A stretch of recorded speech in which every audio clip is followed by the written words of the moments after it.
Euskal Autonomia Erkidegoko Justizia Auzitegi Nagusiaren erabakiz, taberna eta jatetxeak zabalik daudeia da.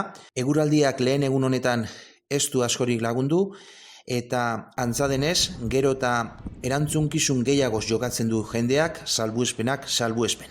Hemen Gernika Lumoko eta Bermeoko irudiak. Gogoratu, Bermeon ostalaraitza abenduaren 31tik egon dela itxita.